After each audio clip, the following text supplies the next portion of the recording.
மற்றும் ஒரு அண்மை செய்தியை பார்க்கிறோம்.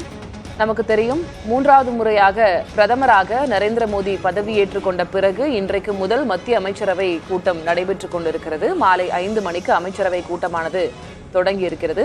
மத்திய அமைச்சரவை கூட்டத்தில் எடுக்கப்பட்ட முடிவுகள் குறித்தான அண்மை செய்தியை நாம் பார்க்கிறோம். நாடு முழுவதும் 3 கோடி வீடுகள் கட்ட நிதியுதவி என்ற செய்தியை பார்க்கிறோம்.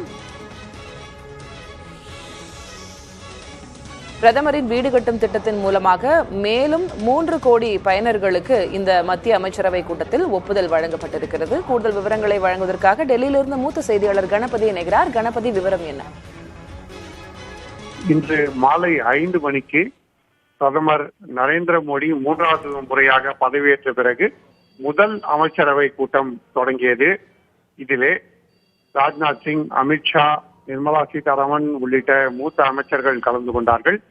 இந்த முதல் அமைச்சரவை கூட்டத்தில் இந்த புதிய அரசின் முதல் முடிவாக பிரதான் மந்திரி ஆவாஸ் யோஜனா திட்டத்தின் கீழ் மேலும் 3 கோடி வீடுகள் கட்டித்தருவதற்கு நிதியுதவியை அளிக்க வேண்டும் என பிரதமர் நரேந்திர மோடியின் அமைச்சரவை ஒப்புதல் அளித்துள்ளது.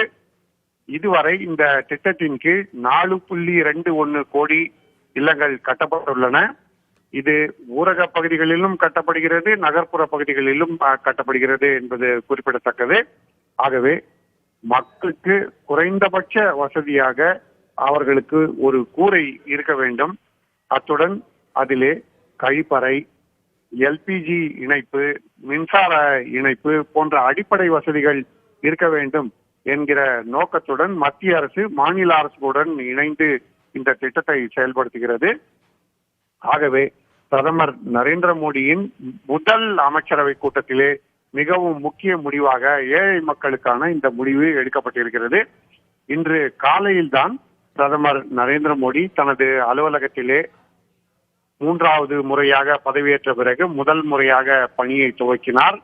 அப்பொழுதே அவர் விவசாயிகளுக்கு அளிக்கப்படும் உதவித்தொகையின் 17வது தவணையை விடுவிப்பதற்கான கையெழுத்தை தான் தன்னுடைய முதல் முடிவாக இன்றைய முதல் கோப்பிலே கையெழுத்திட்டார்.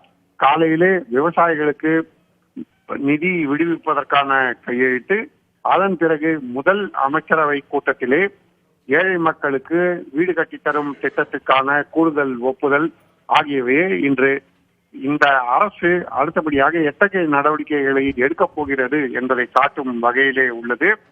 விவசாயிகள், ஏழை எளிய மக்கள் மற்றும் மகளிர் போன்றோர் முக்கியத்துவம் வாய்ந்தவர்கள், அவர்களுக்கு பலன் அளிக்கும் வகையிலே இந்த அரசு செயல்படும் என பிரதமர் மோடி வலியுறுத்தி வருகிறார்.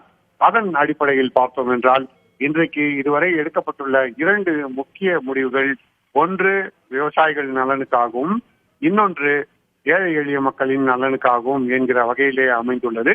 ஆகவே மிகவும் ஆவலுடன் எதிர்பார்க்கப்பட்ட பிரதமர் நரேந்திர மோடியின் முதல் அமைச்சரவை கூட்டத்திலே முதல் முடிவாக இந்த முடிவு எடுக்கப்பட்டுள்ளது. இன்னும் மத்திய அமைச்சர்களின் இலாக்காக்கள் அறிவிக்கப்படவில்லை.